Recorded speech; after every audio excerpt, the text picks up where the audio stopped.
यह है चोपता की मॉर्निंग। बहुत ही ठंडा हो रहा है यहाँ पे। और यहाँ से केदारनाथ धाम की जो हमें 1 घंटे में ऊपर तुंगनाथ मंदिर में पहुँचना है। तो मैं पहुँच गया हूँ तुंगनाथ। शिला पीक्स दिख रही हैं जहाँ पर कि मैं तो आपको यहाँ से घोड़े खच्चर नॉर्मली मिल जाते हैं। मेरे पास यहाँ की परमिशन नहीं है जैसे केदारनाथ की परमिशन।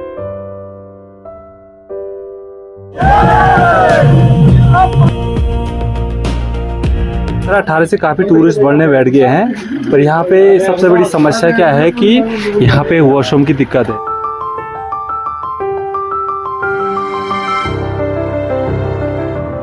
अरे वाह, अरे वाह, सुबह सुबह मुझे मिल रखी है चाय। और यह है चोपता की मॉर्निंग जो कि बहुत ही सुंदर है भाई। और आज की चाय हो रही है जी मेरी चोपता में। और अगर आप चोपता का अभी का नज़ारा देखें तो कुछ इस प्रकार से है।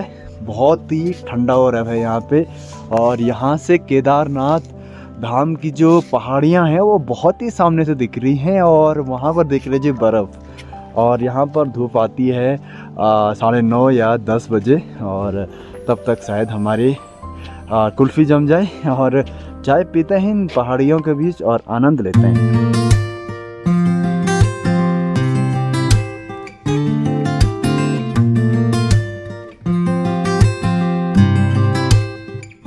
चोपता में एक बात बहुत सही लगी कि यहाँ पर थोड़ा बहुत आपको आग जलाने की परमिशन मिल जाती है अगर ज़्यादा ठंडा है।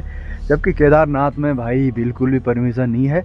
और वहाँ पर दूसरी बात की लकड़ी नहीं है। जैसे यहाँ आसपास अगर आप देखेंगे तो पेड़ वगैरह हैं, केदारनाथ में तो बिल्कुल सुन पड़ा है, पेड़ वगैरह कहीं भी नहीं है। और आज का विचार यही था भाई कि हम तुंगनाथ चंद्रशिला जाएं, सनराइज़ देखें। लेकिन यकीन मानिए सुबह के टाइम पर मौसम बिल्कुल पैक था। तो सोचा कि हमने यार सनराइज़ होगा नहीं तो देखी जाएगी। बाकी तुंगनाथ बाबा के कपाट बंद होंगे आज सुबह 11:30 बजे। तो तब तक हम नहाएंगे। और 1 घंटे का ट्रैक है तो वो तो हमसे आधे घंटे में हो जाएगा।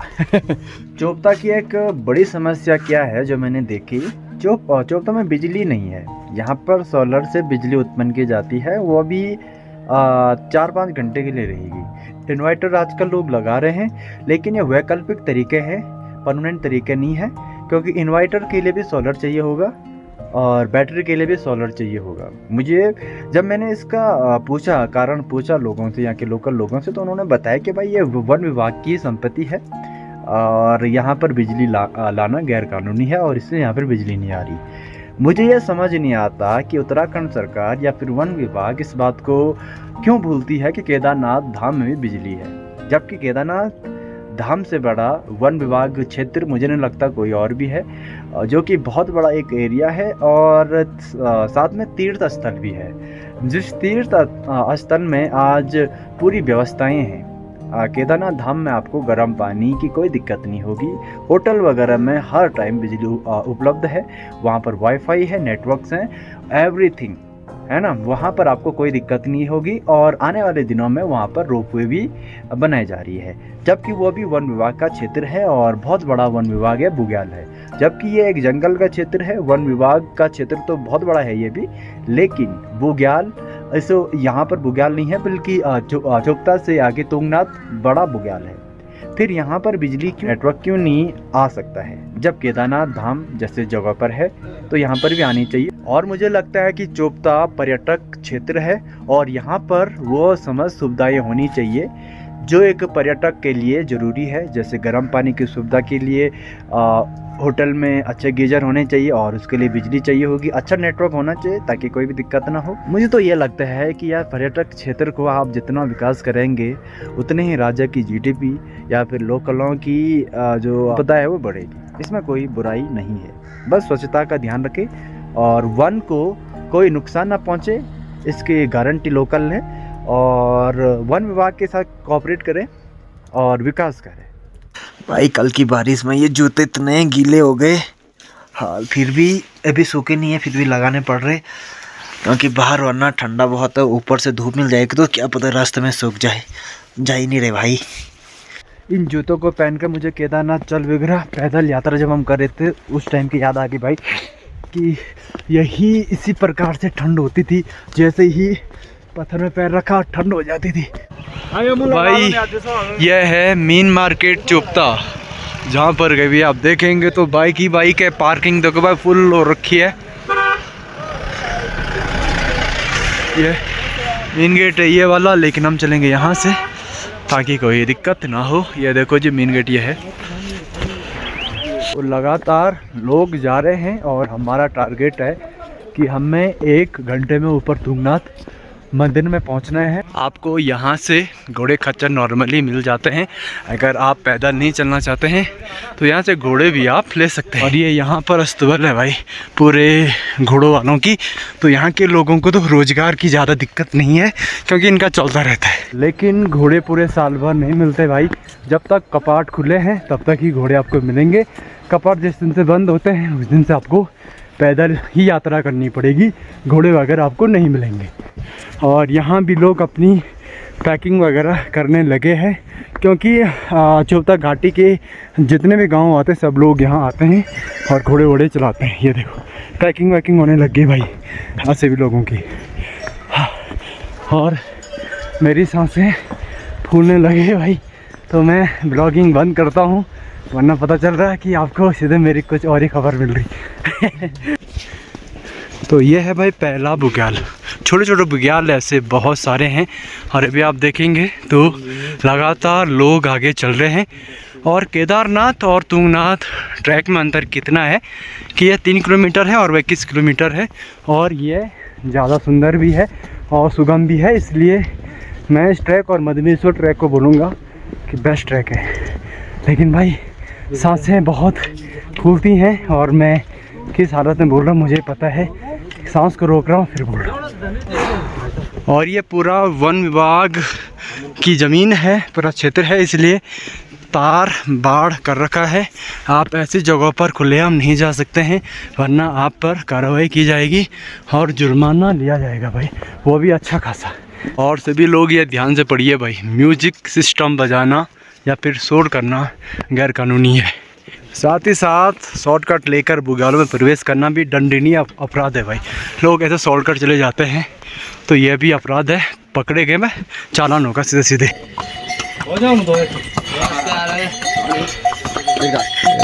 ये है भाई घोड़े, ये खच्चर नहीं है घोड़े हैं। और यहाँ पर हम पियेंगे थोड़ा चाय फिर निकलेंगे ऊपर की तरफ। भाई ये है भाई तुंगनाथ की चाय घोड़े खच्चरों के साथ। चलो थोड़ा धूप आ गई भाई, अब धूप का आगमन हो गया तो अच्छा लग रहा है कि अब हमारे जूते जल्दी सूखेंगे, सारे गीले हो रखे हैं।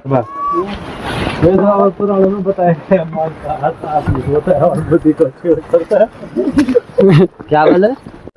इस ट्रैक पर आपको इस प्रकार के कूड़ेदान मिलेंगे भाई। कंडी, हमारे पहाड़ी भाषा में इसको कंडी बोलते हैं। तो आसपास के कूड़ेदान पूरे यहाँ पर डालते हैं और फिर भी बहुत जगहों पर इस प्रकार से आपने फेंक रखे हैं, तो आप कूड़ेदान का प्रयोग जरूर करें भाई। कल की बर्फ़बारी के कारण हल्की फुल्की भाई यहाँ पर सफ़ेदी छा रखी है और हल्की फुल्की बर्फ़बारी भी है। लेकिन अगर कल थोड़ा और ज़्यादा बारिश होती तो शायद यहाँ पर ज़्यादा बर्फ़ गिरती। तो यहाँ से तुंगनाथ बाबा का मंदिर भी दिखने लगा है और सबसे ऊपर जो दिख रहे वो है चंद्रशिला की चोटी। यहाँ पर HNB श्रीनगर के भी एक ब्रांच है। ड्रोन में इसलिए नहीं उड़ा रहा हूँ क्योंकि यह ड्रोन निषेध क्षेत्र है और मेरे पास यहाँ की परमिशन नहीं है। जैसे केदारनाथ की परमिशन थी तो यहाँ की परमिशन नहीं है, लेकिन मैं यहाँ से ज़रूर फ़ोटो क्लिक करना चाहूँगा और जब डोली आएगी तो शायद ड्रोन फ्लाई कर सकता हूँ। फिलहाल तो भाई रिस्क नहीं लेने का। भाई ट्रैक छोटा है लेकिन थोड़ा सा चढ़ाई पर है, ऑक्सीजन लेवल कम है इसलिए सांसें फूलती हैं। लेकिन बाय द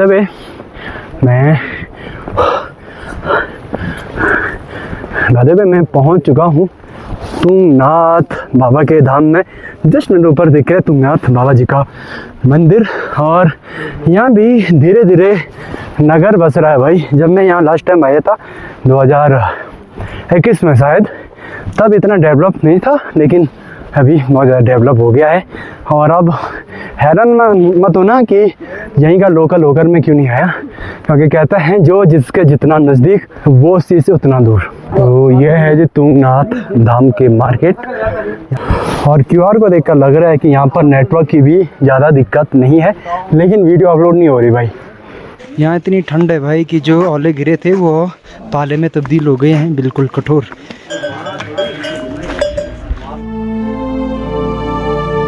तो हम आ चुके हैं भाई तुंगनाथ बाबा मंदिर में। जय बाबा तुंगनाथ, जय बाबा केदार। तो मैं पहुंच गया हूं तुंगनाथ बाबा के धाम पर, और कुछ इस प्रकार का नज़ारा भी तुंगनाथ बाबा में है। अगर आप देखेंगे तो बहुत ही खूबसूरत ये मंदिर है, और यहाँ पर देखो जी भक्तों की बहुत ज़्यादा भीड़ लगी है, और 11:30 बजे कपाट बंद हो जाए। और यहाँ पर देखेंगे आप तो भैरवनाथ जी का भी मंदिर है, और अलग अलग मंदिर हैं, और जो डोली को ले जाएंगे वो सभी लोग यहाँ पर आ गए हैं, और थोड़ी देर में डोली यहाँ से उठ जाएगी भाई। और यहाँ पर डोली भी आप देखेंगे तो बड़ी ही खूबसूरत लग रही है भाई जी। ये देखिए बहुत ही प्यारी डोली हुई है।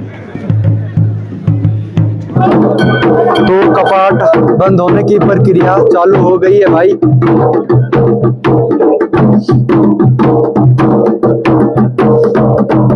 और धूप दमाओ किसी भी देवता के लिए सबसे जरूरी है।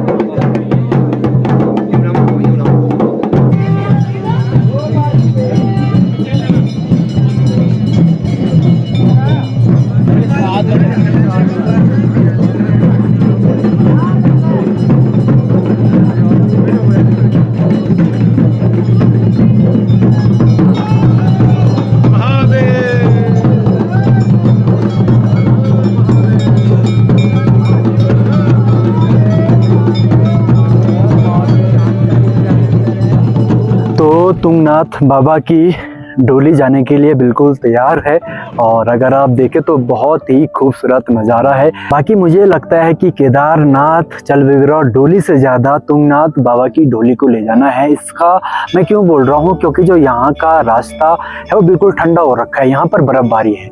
जबकि हमने जब केदारनाथ चल विग्रह की यात्रा करी थी तो उस दिन अच्छी खासी धूप भी थी, साथ ही साथ मौसम बिल्कुल साफ था, तो बर्फबारी नहीं थी, बारिश नहीं थी, तो हमें ज़्यादा दिक्कत नहीं हुई।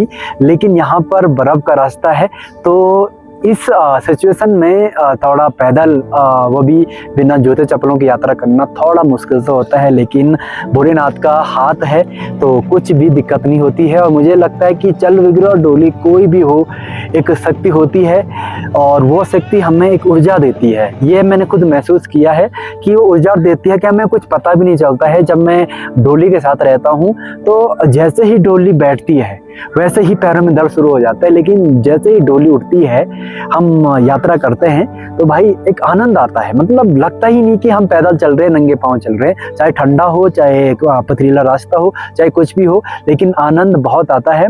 और मुझे लगता है कि यही शक्ति है।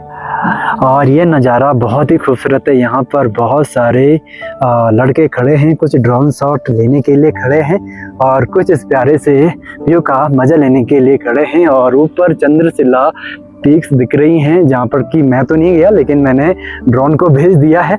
और चंद्रशिला अगर आप पैदल यात्रा करते हैं तो 1 किलोमीटर है, लेकिन अगर आप ऊंचाई की बात करें, कोई ड्रोन भेजना चाहे तो 200 मीटर की दूरी है, जो कि बहुत ही कम डिस्टेंस है। और बहुत ही खूबसूरत ये तब हो जाता है जब यहाँ पूरा बर्फीला रास्ता हो जाता है, और आने वाले दिनों में बर्फ़ थोड़ा ज़्यादा पड़ जाती है। फिलहाल आपको एक बार फिर से डोली को देखना चाहिए, जो कि बहुत ही सुंदर नज़ारा है, और यहाँ का व्यू तो वाकई में बड़ा कमाल का है।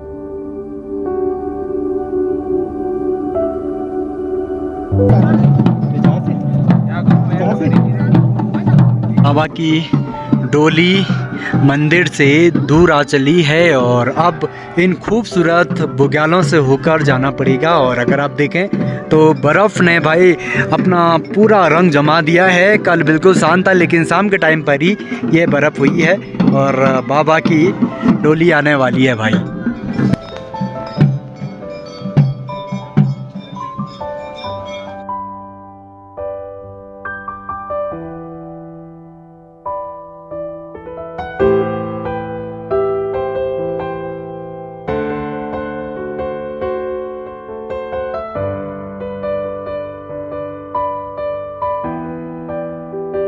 तो आधा घंटे के लिए डोली यहाँ पर बैठती है। अभी मैं ऊपर हूँ तो यहीं से शूट कर रहा हूँ।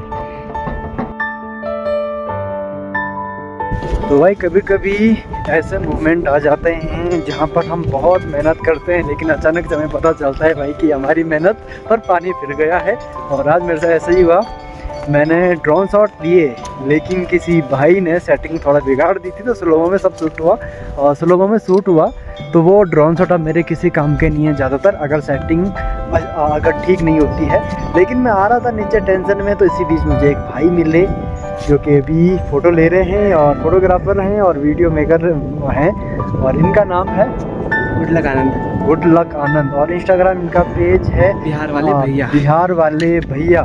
और साथ ही साथ मुझे मिले हैं अपने लवली भाई मुसाफिर स्टोरी भाई। क्या हाल है? क्या हाल है भाई? क्या हाल है? कैसा लगा हमारा तुंगनाथ? हमारा तुंगनाथ है हमारा तुंगनाथ हमारा एरिया है बिल्कुल। और सब बढ़िया ना? बस इनसे मिलकर ही बहुत अच्छा लगता है। जहाँ भी मैं जाता हूँ वहाँ जाते ही है। देखा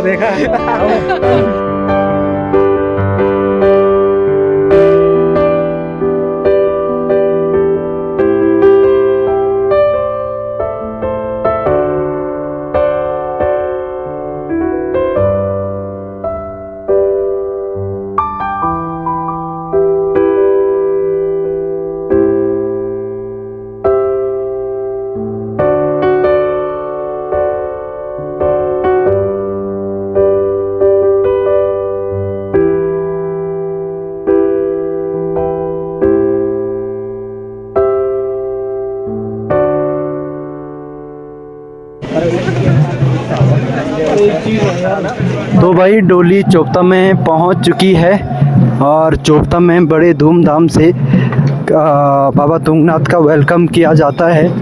ये देखिए जी।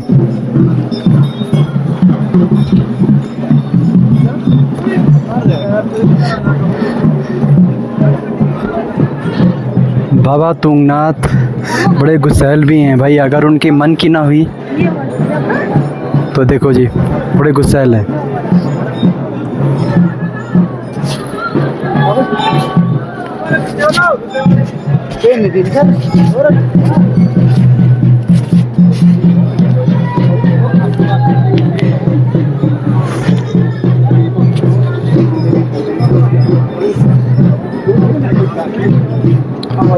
बाबा बड़े खुश हो गए भाई।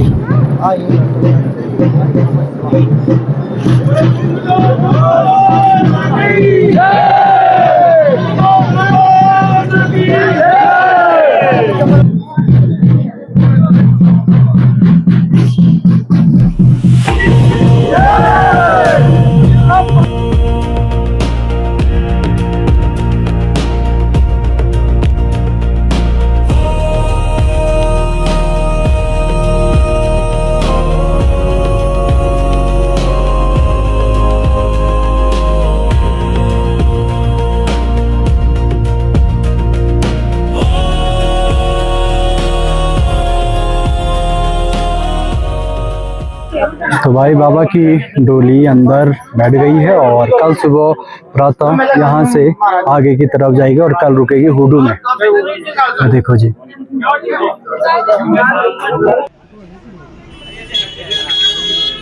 तो भाई मैं आ चुका हूँ चोपता में और जस्ट यहाँ से 20 मीटर की दूरी पर बाबा तुंगनाथ की डोली रुकी हुई है और आज रात्रि विश्राम वहीं होगा। और मैं जहाँ रुका था वो ये जगह है भाई, यहाँ पर इनका किचन वगैरह है और इसी के जस्ट नीचे में रूम्स वगैरह हैं। तो इनके यहाँ रूम वगैरह सब मिल जाते हैं। तो ये है भाई अंदर का दृश्य। और अभी तो आज तो कपाट बंद हो गए तो थोड़ा यात्रा में इफेक्ट पड़ेगा, लेकिन आने वाले दिनों में बहुत ज़्यादा यात्रा होगी। तो भाई ये इनके ऑनर, तो कल भी मुलाकात हुई थी हमारी रात के वक्त में। तब उतने परिचित नहीं थे, आज थोड़ा ज़्यादा परिचित हो गए। तो आज ज़्यादा बात करेंगे और सिर्फ यहीं की बात नहीं करेंगे, बल्कि यहाँ पर कुछ दिक्कतें हैं, समस्याएं हैं, भाई से सुनेंगे क्या समस्या है और जो मुझे भी फील हुआ भाई। तो यहाँ पे 17-18 से काफ़ी टूरिस्ट बढ़ने बैठ गए हैं, पर यहाँ पे सबसे बड़ी समस्या क्या है कि यहाँ पे वॉशरूम की दिक्कत है, क्योंकि देश विदेश से लोग आ रहे हैं और यहाँ पे वॉशरूम नहीं है। ये बड़ी शर्मसार बात है हमारे उत्तराखंड के लिए और पहाड़ के लिए। यहाँ के लोकल क्यों नहीं बनाते फिर वॉशरूम? लोकल बनाने की सोच भी रहे हैं, जो व्यापारी लोग हैं यहाँ के, वो सोच भी रहे हैं बनाने के लिए, पर फॉरेस्ट डिपार्टमेंट यहाँ बिल्कुल भी मतलब अनुमति नहीं दे रहा है यहाँ पे बनाने के लिए, कि गंदा हो जाएगा, ये हो जाएगा। अब ऐसे हो रहा है कि लोग क्या कर रहे हैं, बोतल उठा के नीचे जंगल में जा रहे हैं, फिर बोतल वहीं छोड़ रहे हैं, कूड़ा तो उससे भी हो रहा है ना। तो ये लोग समझ नहीं रहे हैं इस चीज़ को। तो फॉरेस्ट विभाग की तरफ से कोई भी यहाँ पर फैसिलिटी नहीं है। अभी देखो जैसे कपाट बंद हो गए, यहाँ पे कपाट बंद हो गए और कल परसों से ये लोग पर्ची काटना शुरू करेंगे अपना। अच्छा, ठीक है। पर्ची किस चीज की? ऊपर जाने की एंट्री होगी। कितने की है पर्ची? ये लेते हैं पर पर्सन 200 रुपये। हाँ, फिर एज के अकॉर्डिंग है, जिसकी एज कितनी है कि उससे अंडर से वही लिया जाता है। और वन विभाग का कार्य क्या है जो पर्ची लेते हैं? मतलब कार्य तो मतलब कुछ सुविधाएं तो कुछ भी नहीं दे रहे हैं। अब देखो यहाँ पे अगर ये सुविधाएं दे दें तो हाँ, मान भी ले हम पर्ची कोई बात नहीं, काट लो, ठीक है। पर यहाँ पे सबसे बड़ा मुद्दा है वॉशरूम, और यहाँ पे पार्किंग नहीं है। टूरिस्ट इतने आते हैं कि मतलब यहाँ पे रुक नहीं पाते हैं। जब जाम लगता है तो जिनको अगर तुंगनाथ जाना है वो सीधे आगे चले जाते हैं, है ना। तो उसमें क्या होता है कि टूरिस्ट यहाँ के बदले कहीं और चला जाता है। तो इससे क्या होता है कि जो पर्यटक स्थल है जो काफी यहाँ फेमस है, कहीं यूट्यूबर आते हैं यहाँ पे, पर यूट्यूबर बात नहीं चाहते, है ना। चलो वो तो उनकी अपनी मंशा है, लेकिन मैंने वही है कि कोई भी वॉशरूम के बारे में कोई मुद्दा जो जरूरी चीज है ना, नेसेसरी। और बिजली का बताओ जरा। बिजली भी देखो, बिजली अच्छे खासे हैं, बस एक हाँ, वही हमारा दुर्भाग्य है कि यहाँ लाइट नहीं है, कुछ नेटवर्क नहीं है ना, सुविधाएं कुछ भी नहीं है। जबकि ये भी केदारनाथ वन्य जीव में आता है, केदारनाथ वन्य जीव में आता है। केदारनाथ में फैसिलिटी है, यहाँ पे नहीं है, क्योंकि यहाँ पे एक्चुअली वन विभाग का कहना है कि ये वन विभाग का एरिया है और यहाँ पे विकास करना मतलब विनाश है जी। उनके नज़र में बिजली लाना एक प्रकार की ऐसी घटना है जो यहाँ पर आएगी तो दिक्कत हो जाएगी। जबकि केदारनाथ तो सबसे बड़ा वन्य है ना, वन्य जीव है ना, उसमें आता है। वहाँ पर तो बहुत सारी चीजें, वाइल्ड लाइफ एरिया, और इसी के केदारनाथ के अंडर में ये भी आता है, चोपता भी आता है ना। और यहाँ पे ये सुविधाएं नहीं है, बड़ा दुर्भाग्य है हमारा। ये रियल पेन है भाई, ये रियल पेन है। और रियल पेन क्यों है यहाँ पर, क्यों सरकार काम नहीं कर रही, इसका भी एक कारण है। यहाँ से नहीं जाता कुछ पैसा, ज़्यादा नहीं जाता जितना बाकी धामों से जाता है, इतना पैसा यहाँ से नहीं जाता है। आप लोग कितना टैक्स देते हो गवर्नमेंट को? सर यहाँ से तो टैक्स तो अभी कुछ भी नहीं है, इस चीज का है ना। एक बार गवर्नमेंट को टैक्स देना शुरू कर लो, आपके यहाँ सब आ जाएगा ना। टैक्स दे देंगे हम, कोई दिक्कत नहीं, पर हमें वॉशरूम चाहिए। हमारी जो मांग है, हमें वॉशरूम चाहिए, क्योंकि मतलब टूरिस्ट इतने परेशान हो रहे हैं कि मतलब उतने कस्टमर नहीं आते जितने यहाँ वॉशरूम वाले आते हैं हमारे पास। बिल्कुल बिल्कुल बिल्कुल, वॉशरूम तो जरूरी, वॉशरूम जरूरी है, होना चाहिए। और मुझे नहीं पता मेरी वीडियो कौन कौन देखता है कौन नहीं देखता है, लेकिन अगर आप कभी चोपता घाटी आते हो, अगर आप यूट्यूबर हो या फिर कुछ वीडियो बनाते हो या फिर कोई भी हो, अपनी दिक्कतें वीडियो के माध्यम से शेयर करें भाई, क्योंकि हो सकता है आपकी वीडियो कोई ना देख ले, अधिकारी या फिर कोई भी, और वो इस पर काम हो जाए। तो कुछ अच्छा करिए और सभी लोगों का दुख दर्द समझिए, और इस घाटी में आए तो स्वच्छता बनाए रखिए जी। बाकी अब आपसे जानेंगे आपके थोड़ा होटल के बारे में जी। हमारा ये कैफे है, मोक्षा कैफे है। अच्छा, यहाँ पे हमारे पास स्टे भी है। अच्छा। ठीक है, 2 रूम है हमारे पास और खाने की सारी फैसिलिटी है। अच्छा, है ना। क्या रूम का क्या रेंट है पर? रूम का जैसे सीजन के अकॉर्डिंग देखें तो सीजन में ऐसा ही रहता है 5,000-6,000 के समथिंग। अच्छा, हाँ जी। और जैसे डाउन सीजन है तो उसमें 2,000-2,500 सीजन पे डिपेंड करता है कि जिस हिसाब से सीजन है। खाने पीने में क्या है, केदारनाथ की तरह महंगा या? देखो खाने में आपको यहाँ पे बिल्कुल फ्रेश खाना मिलेगा, दाल रोटी सब्जी चावल। आप जो पहाड़ी डिश खाना चाहोगे वो मिलेगी आपको, है ना। इसमें कोई आपको ऐसा नहीं कि कोई पुराना खाना है ये, मतलब है ना, ऐसा कुछ भी नहीं मिलेगा आपको। जो भी मिलेगा फ्रेश मिलेगा। आपके पास कैंप है? कैंप नहीं है, कैंप एक्चुअल में यहाँ कैंप अलाउड नहीं है। अच्छा, अलाउड नहीं है है ना। चलिए बढ़िया। तो रूम बुकिंग प्री बुकिंग होती है यहाँ पर आके? जी जी जी बिल्कुल। और आप आपके अकॉर्डिंग अगर कोई आता है तो हम उसको नंबर भी बता दीजिए। जी जी लगे आता नंबर आप लिख दीजिए 8006486607। प्री बुकिंग करनी पड़ेगी? जी, आपको बुकिंग करनी पड़ेगी, उसके हिसाब से आपकी बुकिंग कंफर्म हो जाएगी। एंड जो भी आए भाई, अगर मेरा नाम यूज करते हैं तो थोड़ा बहुत डिस्काउंट हाँ जी। मिल जाएगा। थोड़ा बहुत आपके रेफरेंस का अगर कोई आता है तो उसको डिस्काउंट दिया जाएगा। नहीं, ज्यादा नहीं देना। ज्यादा नहीं देंगे, थोड़ा बहुत देंगे थोड़ा बहुत। सीजन के अकॉर्डिंग, है ना। हाँ। बाकी अच्छा लगा भाई जी मिलकर आपकी जी जी सर्विस जी, हमें भी बहुत अच्छा, नाइस टू मीट यू। फिर आएंगे अगर बाबा ने चाहा। बाबा ने। जी जी जी। तो भाई हम निकल चुके हैं मिनी स्विट्जरलैंड से अपने उखीमठ की तरफ, अपने घर गोडगू की तरफ। और बड़ी हसीन वादियाँ हैं, लेकिन जो लोगों का दर्द है ना, वो इस हसीन वादियों के पीछे छिपी एक कहानी है, एक दर्द है भाई, जो यहाँ का प्रशासन नहीं सुनता और वन विभाग नहीं सुनता। मेरे को किसी से कोई दिक्कत नहीं है, ना प्रशासन से, ना ही वन विभाग से, ना मैं ऐसा पैसे लेकर बोल रहा हूँ। तो ये है कि भाई दुख है तो जाहिर करना ज़रूरी है और बोलने का अधिकार है, इसलिए मैं भी बोल रहा हूँ। और दूसरी एक बात बताना भूल गया दोस्तों, कि इन केस अगर आपका तेल चोपता में आके ख़त्म होता है और आपको फिर यह टेंशन लेने की ज़रूरत नहीं है कि भाई तेल नहीं है नीचे उखीमठ तक कैसा पहुंचा जाए, क्योंकि जो ये रोड है ना, न्यूट्रल बहुत है इसमें। मतलब तेल ना भी हो तो बस आपने गाड़ी चल जाएगी नीचे, इतनी ज़्यादा चढ़ाई है। आते वक्त तो भाई बहुत दिक्कत है। सेकंड गियर में मैं बाइक लाया क्योंकि आगे से एक भाई था जो बड़ा स्लो चल रहा था, लेकिन नीचे जाते वक्त कोई समस्या नहीं है और बड़ी स्मूथ रोड है।